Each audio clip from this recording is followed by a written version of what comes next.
Channel 12 News tonight, President Muhammadu Buhari orders Nigerian Army and other security outfits to ensure national security and stability in Nigeria. Federal Fire Service takes on students on fire prevention, plus updates from the world of sports. Good evening and thank you for joining us on Channel 12 News at 7. I am Yemi Dalemo. President Muhammadu Buhari had directed the nation's armed forces and other security services to remain firm, decisive, and if need be, merciless until all criminal activities undermining national security and stability in parts of the country are contained. Minister of Interior Rauf Aregbesola announced the presidential directive at a media briefing after the meeting of the National Security Council in Abuja. State House correspondent Adamu Sambo has the reports. He usually meets on quarterly basis. The National Security Council is now meeting virtually monthly in response to the nation's security concerns. President Muhammadu Buhari had made it clear that he will not hand over a troubled Nigeria to his successor. This meeting was therefore summoned to critically analyze what have been accomplished so far in the renewed battle against terrorism, insurgency, and other acts of criminality, existing gaps in the operations, as well as strategize the best way forward. The service chiefs and heads of other security services made submissions on strategic and operational issues, as well as other constabulary matters, as explained by Interior Minister Rauf Aregbesola. As we are making progress in our effort to eliminate insurgency, banditry, kidnapping for ransom, and all the other criminalities, that we are not where we should be. The Nigerians deserve to live in peace, and that until we achieve that, we will not rest. I just want to know specifically what you have discussed in respect of the resurgence of criminal activities along Abuja-Kaduna Highway. Oh, yes.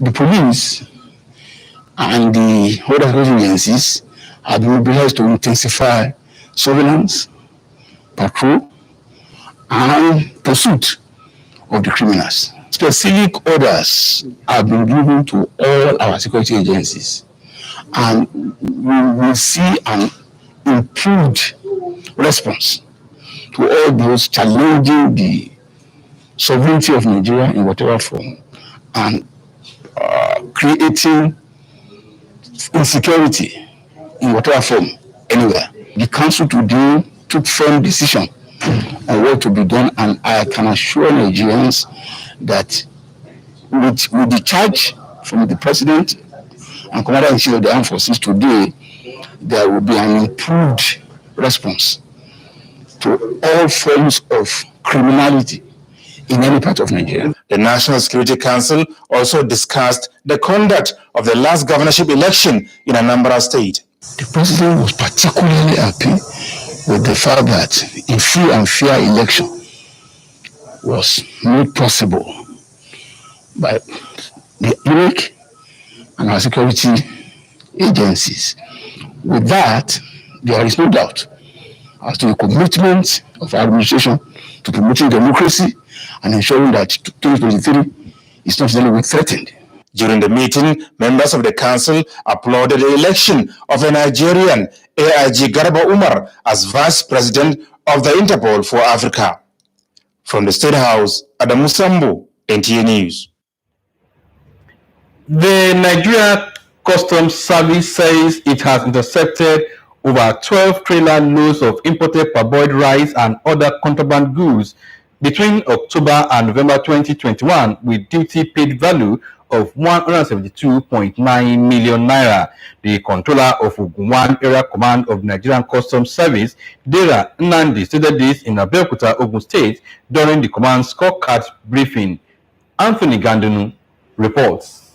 Controller Dera Nnamdi, while briefing journalists on the command's scorecard from October 18, 2021, when he assumed duty as controller of Ogun Area Command, said smuggled items like 7,311 50-kilogram bags of parboiled rice and kegs of vegetable oil were seized from smugglers. Other seized items, according to him, include used vehicles and motorcycles, which smugglers were using as means of conveyance, used clothing materials and shoes, frozen poultry products, among others. He said the command also generated 2.4 million naira as proceeds of auction sale of 6 petroleum, motor spirit, and scrap metals, and called on traditional rulers and other stakeholders in the state to assist the command in nipping in the bud smuggling activities. The cumulative duty paid value for all the above seizures amounts to 172,999,387 naira 0 kobo. We have extended our stakeholders' engagement to include continuous interactions with critical stakeholders in the command, and that includes you, the media. To this end, we have been engaging the youths who form the bulk of the human capacity asset in Ogun State, particularly at the border areas. He appreciated other sister agencies in the state for their collaborative efforts. In Abeokuta, Anthony Gandonu, NTA News. The Federal Fire Service Zone F Ogun State Command has organized a training program for students of Abeokuta Grammar School on fire prevention. The training affords the students the opportunity of knowing what to do during fire outbreak. Muyiwa Omomu's report is here presented. The axiom "Catch them young" was brought to bear when men of the Federal Fire Service Zone F Ogun State Command, led by the commanding officer Rebecca Aduke Muibi, taking on students of Abeokuta Grammar School on simple techniques in putting out fire whenever it occurs. Various methods on how to use materials like blanket and fire extinguisher to put out fire were demonstrated at the training. This program is to create awareness of fire to the community and the students. How they can prevent fire in case of any fire outbreak in the community or within their school premises. We know children are an essential part of this thing, and that is why we've come here today to tell them what they need to know about fire, its nature, what causes it, and how best they can prevent it. The trainees, while appreciating the Federal Fire Service for the gesture, described the training as timely and maintained that it has exposed them to some basic interventions during fire outbreaks. Because they have brought a safer way of quenching fires at home, and I really like the fire blanket because it feels safe. The fire blanket, it is very, very safe. I still prefer that to the fire extinguisher because it is more easier to use than the fire extinguisher. The lecture is one of the activities lined up to mark this year's Fire Safety Week by the Federal Fire Service Zone F Ogun Command with the theme "Preventing the Outbreak of Fire, a Collective Responsibility." Members of the Theatre Arts and Motion Pictures Practitioners Association of Nigeria, TAMPAN, Ogun State, have been advised to be more creative in producing movies that promote the rich cultural heritage of the Yoruba people and also correct the ills of the society. This was the fallout of the second Ogun Theatre Fiesta, an annual lecture of the association held in Abeokuta. Sheyi Ogumaya's report is here presented. A lecture entitled "Harnessing Creativity and Innovation in Improving Socio-Economic Environment in the 21st Century," the guest lecturer, Dr. Ganiu Okunu from the Mass Communication Department, Christian University, Abeokuta, described the theatre practitioners as mirror of the society, charging them to be more creative in their works in promoting the rich cultural heritage of Yoruba people. Nollywood has actually gone far. We underestimate its reach, its potential. Economically, is the second largest employer of labor, and it's contributing a lot to the economic value of the nation. President of Tapman, Bolaji Amushon, and the Ogun State Governor of Tapman, Olabi Ajesa, appealed to the federal and state government to initiate policies capable of attracting investors to the nation's movie industry and also open up more opportunities that will encourage movie producers in the country. What we need the government to do is to give us support, enabling environment, let there be light, say no to piracy.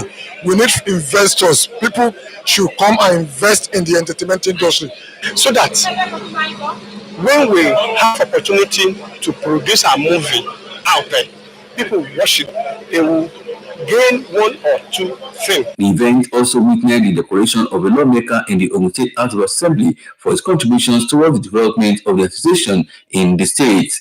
Highlights of the event include songs presentation, stage drama competition by Egba and Ijebu Remo zones, while winners of the Best Actor, Actress and Producer also emerged. Former Ogun State Governor and Senator representing Ogun Central Senatorial District, Ibikunle Amosun, has congratulated the Nigeria High Commissioner to the United Kingdom, Ambassador Sharafa Tunji Shola, on his 64th birthday anniversary on Thursday, November 25, 2021, which coincides with his presentation of credentials to Her Majesty Queen Elizabeth II. According to a statement he personally signed, the trajectory of his celebrant service to Ogun State and Nigeria, particularly as local government chairman, secretary to Ogun State government, and federal minister of mines and steel development, predicted an eventful career laced with lots of achievements and celebrations. A record number of innovations Ambassador Ishola initiated within the short period of his assumption of duty as the Nigeria High Commissioner to the United Kingdom, which he observed are geared towards restoring the credibility and efficiency of the nation, a positive impact in the area of upholding the national interest and strengthening of bilateral relationship between Nigeria and United Kingdom. Senator Amosun noted her position Ambassador Ishola as an exemplary leader. He prayed God to grant the celebrant many more years in good health and also give him the wherewithal to continue to discharge his duties effectively and also efficiently. Grassroots Addressing and Identity Network, GAIN, says it is partnering with Development Agenda for Western Nigeria (DAWN) to digitize the addressing system in southwest region of the country. This came up at a presentation on accelerated integrated development through digital address system, which was facilitated by the Grassroots Addressing and Identity Network, GAIN, at the DAWN Commission headquarters in Ibadan.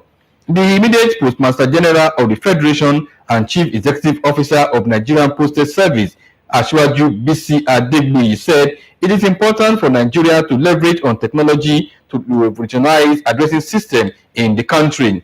According to him, the future of the world rests on technology, and Nigeria, especially the Southwest, needs to seize the opportunity of its youthful population to digitize our addressing system and postcode. He explained that relevant extant laws and technology will be used to empower local governments in discharging its role effectively for the country to have a proper addressing system in Nigeria. Adegbuyi, who is the founder of GAIN and visionary of the project, explained that GAIN is partnering with DAWN Commission because the Southwest is the pilot scheme for the project. He said the system will improve the internally generated revenue (IGR) of local governments and states in Nigeria. In his remarks, the Director General of DAWN Commission, Mr. Sheye Oyeleye, commended GAIN for the initiative. He said the initiative, if properly implemented, can fast-track the development of Southwest region. And you are still watching the news at 7. The news will continue shortly after the break. Stay with us.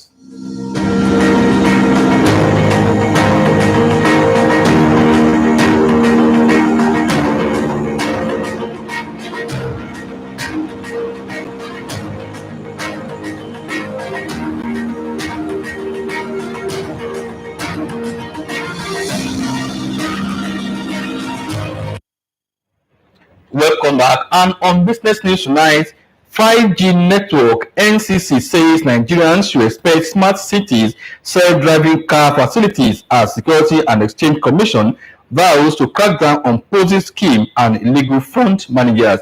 Details on our Business News segment.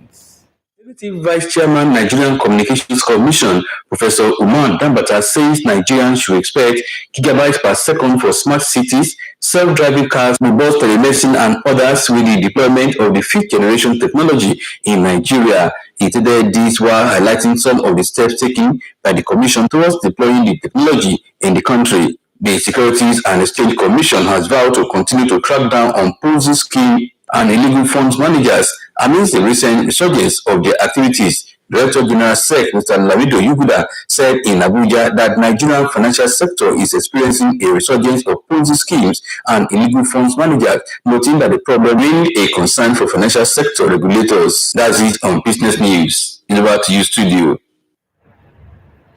On entertainment scene, Nollywood actress Etinosa Idemudia wins first ever international recognition at the Hollywood and African Prestigious Award. For more on this, Let's join Rhoda Onifade.